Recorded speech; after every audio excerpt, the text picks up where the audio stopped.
Hello everyone, welcome back to our channel. This is Shannon with Adams College of English, and today we are talking about the summer solstice, or the longest day of the year. So first let's go over some vocabulary. The first word is solstice, and this means in Latin, still sun. Because the day is so long, it seems like the sun is not moving, so that's why we call it the solstice. The second vocabulary word is hemisphere, and this means half of a globe.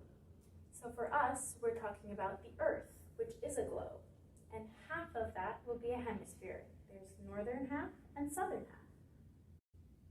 Tilted. Tilted means off-center, not straight, but like a diagonal. The next word is rays. Rays are the sun's light, which brings us to another word, direct. The sun's rays are direct. They travel straight from the sun to the earth. So direct means a straight path. Solar. Solar means of the sun. Eclipse. Eclipse means to cover something. So if you put our last word in this together, solar eclipse, it means the sun is covered. Century. Century means a 10-year period. The next word is pagan or paganism. So paganism is a religion that worships the earth. Just like Christianity is a religion that worships God, pagans will worship the earth. Our last word is mystical, and this is describing something that is unreal or made up. So a mystical creature would be a made-up animal, such as a unicorn. All right, now let's go on to some history and traditions about the summer solstice. So this year, the summer solstice will be on June 20th, 2020. And years in the past, there have been traditions in many parts of the world, mainly in Northern European countries. So the summer solstice is the longest day of the year. This is the day when the earth is tilted directly towards the sun.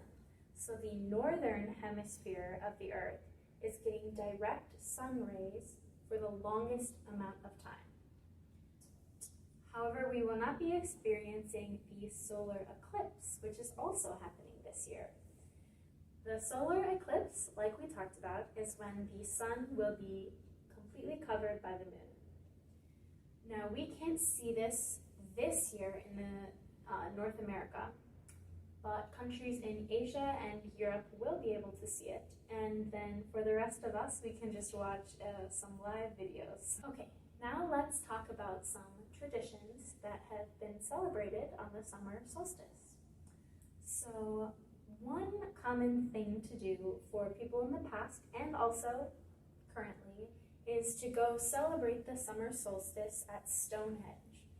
And if you've ever heard of this place, it's one of the wonders of the world, really. So people will go to Stonehenge because it is a spiritual place and celebrate the summer solstice.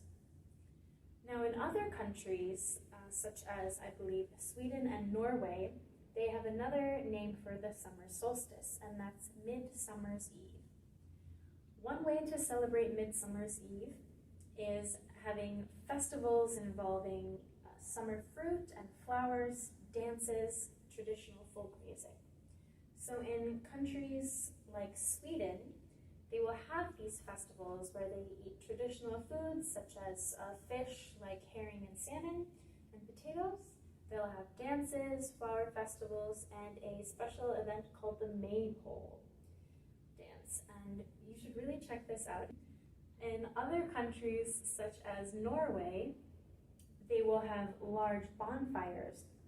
This can last for maybe 3 days. They will have these bonfires, which is a pretty fun tradition. In the UK and Ireland, there were a lot of pagan beliefs in the past that, it was a day to worship the earth. And there are also a lot of mystical creatures celebrated on this day, such as fairies, unicorns, and you name it. Take a look. There's some really interesting mystical creatures that are often celebrated with this day. Alright, that's it for this video on the summer solstice. There's a lot more that you guys can check out. And I hope you have a great summer, and we'll see you in our next video. Bye!